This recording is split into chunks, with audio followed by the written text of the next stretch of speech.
এমন জননীও আছে, আবার এমন পিতামাতা আছে যারা মনে প্রাণে চায় আমার ছেলেটা যদি একটু ভক্ত হতো।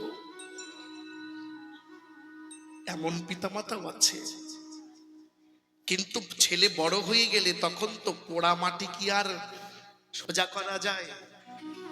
কাঁচা থাকতে থাকতে সোজা করো, একবার রোদে পুড়ে পেকে গেলে আর সোজা করতে পারবে না। এ কারণে শিশুকাল থেকে সন্তানকে ভজন শেখাও। হাত ধরে ধরে মাঝে মাঝে হরিবাসরে নিয়ে যাও, সাধুর বাজারে নিয়ে যাও। সাধুর বাজারে গেলে তোমার সন্তান কৃষ্ণ ভজন শিখবে। যায়নি তাই? তাই আজ দেখলাম তরুণীর জননীকে সকাল সকাল রাম নামের মন্ত্র কানে দিয়ে পুত্রকে রামচন্দ্রের চরণে প্রেরণ করছে, পাঠিয়ে দিয়েছে। পুত্রের মাথায় হাত দিয়ে জননী আশীর্বাদ কইলে, আশীর্বাদ কইলে, ওরে তরুণী, তোকে করলাম এই আশিস, এই লঙ্কাপুরে আর যেন ফিরে না আসি। মা সুন্দর করে রাম নাম দিয়ে সাজিয়ে দিয়ে রাম নামের মন্ত্র কর্ণে দিয়ে পুত্রকে যুদ্ধে পাঠিয়ে দিলেন। ছোট্ট তরুণী হাতে ধনুর্বাণ করে ধরে যুদ্ধ সমরে গিয়ে দাঁড়ালেন। রামচন্দ্র দূর থেকে লক্ষ্য করেছেন, দূর থেকে দর্শন করে বিভীষণকে ডাক দিয়েছে, বিভীষণ, বিভীষণ, বলতে পারো কে এসেছে? দেখো তো, রাবণ পক্ষ থেকে আজকে যুদ্ধ করতে কে কে এসেছে? বিভীষণ তাকিয়ে দেখছে, আর কেউ নয়,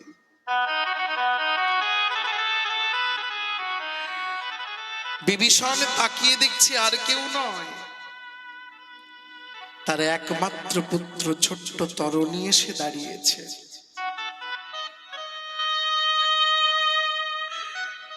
ছোট্ট তরুণী এসে দাঁড়িয়েছে। আমার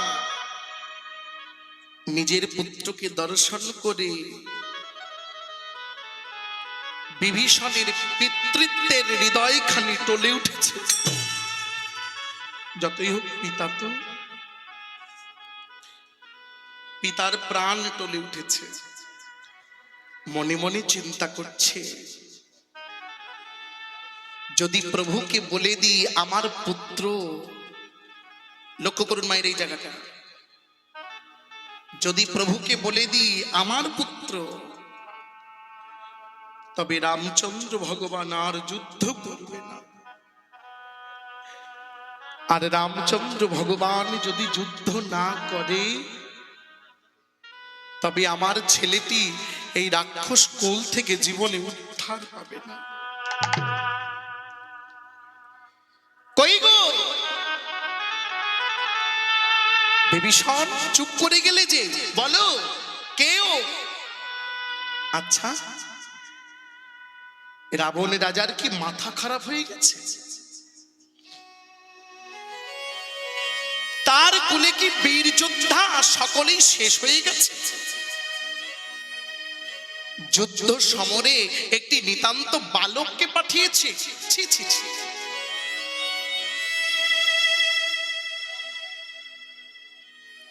বিভীষণ ডেকে বলছে, প্রভু বালক বলে ভুল করো না। আস্তে আস্তে বাবা, আস্তে, কথা না। ও প্রভু, বালক বলে ভুল করো না। শোনো, জাত কেউটে, জাত কেউটে, ও বড়টারও যে বিষ, কি ছোটটারও একই বিষ। মারতে হয় শিশুকালে, মারতে হয়। শত্রু তো শিশুকালে মেরে দিলে পরে আর কষ্ট পেতে হয় না। কেমন জানেন তো? দুর্যোধন কুরুক্ষেত্রে যুদ্ধের আগে পরিভ্রমণ করতে করতে একদিন বাহ্যক্রিয়া পেয়েছে। বাহ্যক্রিয়া চেনেন তো? মূত্রত্যাগ, বাহ্যক্রিয়া এসেছে। দুর্যোধন বনের মধ্যে বাহ্যক্রিয়া করতে বসেছে, আর যে জায়গাটায় মূত্র ত্যাগ করেছে সেই জায়গায় মাটিতে ছিল ছোট্ট একটা তেঁতুলের চারা। যেই না দিয়েছে জলের ধারা, জলের ধারায় তেঁতুলের চারা উল্টে গেছে।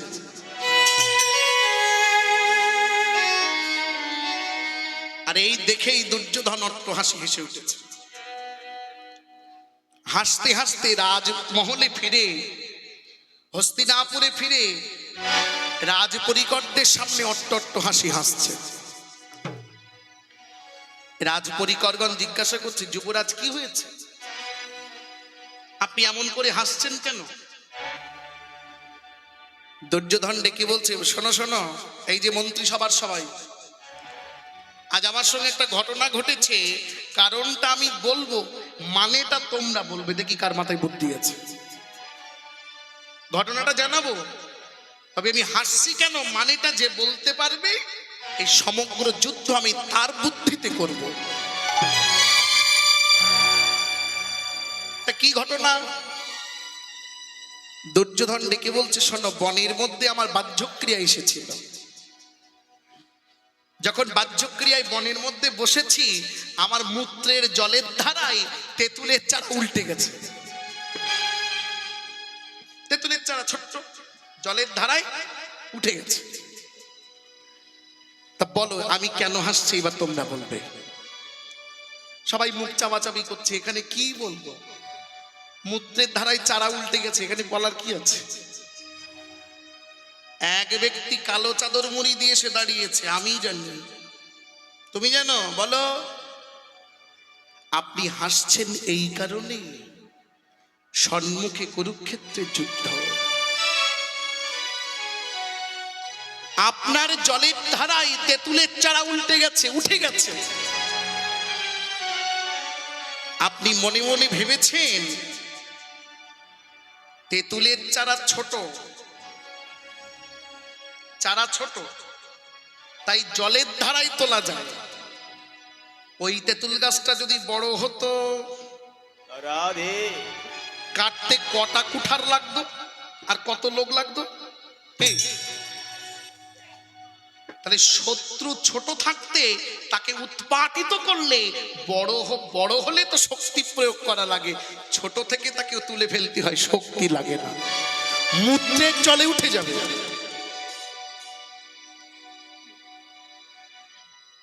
দুর্যোধন ডেকে বলছে, কে তুমি, তোমার মুখ দেখাও। এত বুদ্ধি কার মাথায় থাকে? মুখ দেখাও, আমি তোমার কথা মতো এই কুরুক্ষেত্রের যুদ্ধ পরিচালনা করব। কে তুমি? যেই না কালো চাদর সরিয়েছে, শকুনি মামার মুখ বেরিয়েছে। রাধে মামা শকুনি বলে, বেশ, তাহলে তোমার বুদ্ধিতেই আমি রাজ্য পরিচালনা, এই যুদ্ধ পরিচালনা করব। পাশা খেলার বুদ্ধি কার? শকুনি। তাই আজকে বিভীষণ ডেকে বলছে, প্রভু, বালক বলে যুদ্ধ করতে ভুল করো না, ও বড়টার যে বিষ, ছোটটারও একই বিষ, শত্রু শত্রুই হয়, তুমি যুদ্ধ করো। যে মিনি বিভীষণ বলে দিল,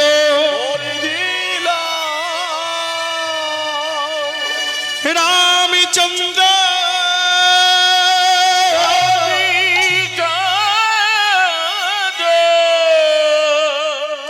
ধনুকে বাণ যোজনা করে তরণীর সঙ্গে যুদ্ধ আরম্ভ করিল। বানাঘাত চলছে, কত কত বাণ রামচন্দ্র নিক্ষেপ করেছে, কিন্তু কোনো বাণেই তরণীর কিছুই হলো না। মহাজন বললে, হবে কি করে? বলি, হবে কি করে? তরণীর জননী সর্ব অঙ্গে যে রাম নাম লিখে দিয়েছে, ভগবান তো নিজেই বলেছেন, আমা হতে নাম বড়, নাম হতে আমার ভক্ত বড়। তাহলে ভগবান হয়ে কেমন করে নাম হতে ভক্ত দুহু ভেদ করতে পারে? অভেদ্য। নামশ্চিন্তামণি কৃষ্ণশ্চৈতন্য রস বিগ্রহ, পূর্ণ শুদ্ধ নিত্য মুক্ত অভিন্নাত্মা নাম নামিন। আর বাংলায় ঠাকুর মহাশয় লিখে দিয়েছেন, যেই নাম সেই কৃষ্ণ ভজনিষ্ঠা করি, নামের সহিতে আছেন আপনি শ্রীহরি। আপনি হরি। নাম নামি অভেদাত্মা, ভেদ নাই। তাই রামচন্দ্রের কোনো বাণী তরণীর কিছু হচ্ছে না। রামচন্দ্র ডাক দিয়েছে, বিভীষণ বলতে পারো আমার এই বাণী কত বীর বীর যোদ্ধা পরাভূত হয়েছে, অথচ এই ছোট্ট নিতান্ত বালককে আমি মারতে পারছি না কেন? বিভীষণ কেঁদে কেঁদে বলছে, প্রভু এই বালককে মারতে গেলে তোমায় বৈষ্ণবে বাণ নিক্ষেপ করতে হবে। বৈষ্ণবে বাণ ব্যতীত বৈষ্ণবকে নিধন করা যায় না। যেমনি বিভীষণ বলে দিয়েছে, যেমনি বিভীষণ বলে দিল, বলে দিল রামচন্দ্র ধনুকে বৈষ্ণবে বাণ যোজনা করে তরণীর মুন্ড ছেদ করে দিল। করে দিল। তরণীর মুন্ড ছেদ হলো। ওই কাটা মুন্ড বদনে জয় রাম শ্রীরাম জয় জয় রাম ধ্বনি করিতে করিতে করিতে করিতে বদনে জয় রাম শ্রীরাম ধ্বনি করতে করতে রামচন্দ্রের চরণে সে কাটা মুন্ড পতিত হলো। পতিত হলো। রামচন্দ্র চরণ পানে চেয়ে দেখছে কাটা মুন্ড রাম নাম করছে।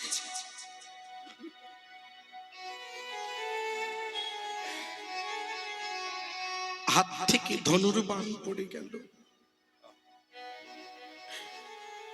রামচন্দ্র ধীরে ধীরে মাটিতে বসে পড়লে, আস্তে আস্তে মাটিতে বসে পড়ে বিভীষণের পানে চেয়ে বলছে, বিভীষণ কি গো, এখনো চুপ করে দাঁড়িয়ে থাকো? রাধে রাধে। কই বিভীষণ, বলি এখনো চুপ করে দাঁড়িয়ে থাকবে? বলো বলো, আমি কাকে বধ করেছি? এ পুত্র কে? মৃত্যুর পরে যার বদনে এমন করে রাম নাম জপ হচ্ছে, বলো বিভীষণ এ পুত্র কে? বিভীষণ কি আর রইতে পারে? বিভীষণ দুটি নয়ন জলে মুখ ভাসিয়ে কেঁদে বলছে, প্রভু ও যে আর কেউ নয়, আমার একমাত্র পুত্র তরুণী। রামচন্দ্র চিৎকার করে বললে, তুমি আগে কেন বলনি? কাটা মুন্ড বুকের মাঝে জড়িয়ে ধরে মুন্ডের মাথায় হস্তার্পণ করে রামচন্দ্র ডেকে বলে, ওরে বালক রে, ওরে তরুণী, এই জগতে তো জীব জীবিত থাকতেই নাম করে না, বেঁচে থাকতে জীব নাম করে না, আর তুই মৃত্যুর পরে বদন ভরে এত সুন্দর সুবল বললি। সুবল